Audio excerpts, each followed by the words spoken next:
Bonjour à tous, je m'appelle Mathilde et je vais vous présenter ma plaidoirie que j'ai appelée La face cachée de la Lune. Dans notre société et en droit français, un principe est fondamental. Le lien parent-enfant doit être conservé et protégé le plus longtemps possible. On considère qu'un mineur a besoin de son parent pour grandir correctement. C'est vrai qu'il est important pour un enfant d'avoir un adulte de référence dans sa vie, quelqu'un qui va l'élever, mais surtout quelqu'un qui va l'aimer et le protéger. L'article 371-1 du Code civil est dédié à ce principe, puisqu'il définit l'autorité parentale comme un ensemble de droits et de devoirs ayant pour finalité l'intérêt de l'enfant. Alors, je vous demande, comment se fait-il que ce lien soit conservé au cours d'une enquête contre un parent pour violence sexuelle sur son enfant lorsque les faits sont suffisamment établis? Comment se fait-il qu'une mère ayant cherché à protéger sa fille se soit vue retirer son droit de garde? L'affaire que je vais évoquer est non seulement le reflet de notre justice maltraitante des victimes, mais aussi celui d'une société qui prône la culture de la violence, et en particulier ici, celle de l'inceste. Les faits, les voici. En janvier 2022, la crèche de la petite Lola, alors âgée de 2 ans et demi, signale à sa maman des suspicions de violences sexuelles sur l'enfant depuis son retour d'un week-end chez son père. Lola tremble au moment du change, presque tétanisée, et refuse d'être touchée, en répétant l'un des seuls mots qu'elle connaît, peur. Plus tard, elle décrit à sa mère un viol digital que lui aurait fait subir son père lorsqu'elle était chez lui. La justice est alors tout de suite saisie. Et le 24 mai 2022, Lola est placée par les services sociaux dans une famille d'accueil, mais pour la séparer de sa mère. Le juge a considéré qu'elle était trop bienveillante pour être honnête et qu'elle a certainement manipulé sa fille en lui demandant de mentir pour nuire à son ex-mari. Les deux parents reçoivent alors le droit, chacun, à 1 heure de visite médiatisée toutes les 2 semaines. Voici ce que j'ai pu constater à travers cette affaire. Une mère supposée protectrice et un père supposé abusif ont tous les deux reçu les mêmes droits de visite. Interprétez-le comme bon vous semble. Un violeur traité comme une protectrice ou bien une protectrice traitée comme un violeur, la finalité est la même. Notre société a préféré défendre un homme dénoncé comme pédophile incestueux plutôt que de tenter de protéger sa potentielle victime en lui laissant son autorité parentale qui lui garantit le droit de la voir.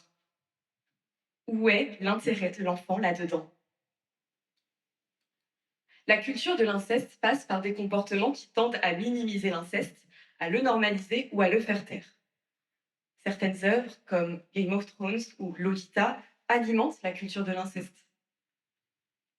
Les sites pornographiques proposant des vidéos ayant dans leur titre des mots comme belle-mère, belle-sœur, demi-sœur et des dizaines d'autres termes plus malsains les uns que les autres alimentent la culture de l'inceste. L'affaire de Lola alimente la culture de l'inceste.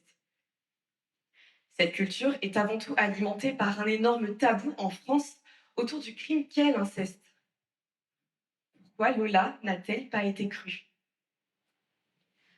Personne ne peut s'imaginer quelque chose d'aussi terrible que le viol d'une petite fille par son papa.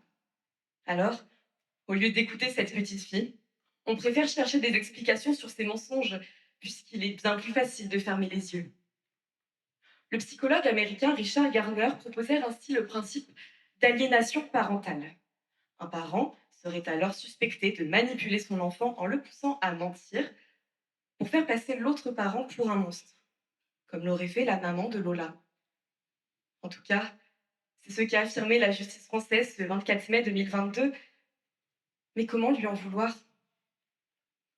Pourriez-vous imaginer un ami, un frère ou même un fils violer son enfant? La face cachée de la Lune est une abstraction.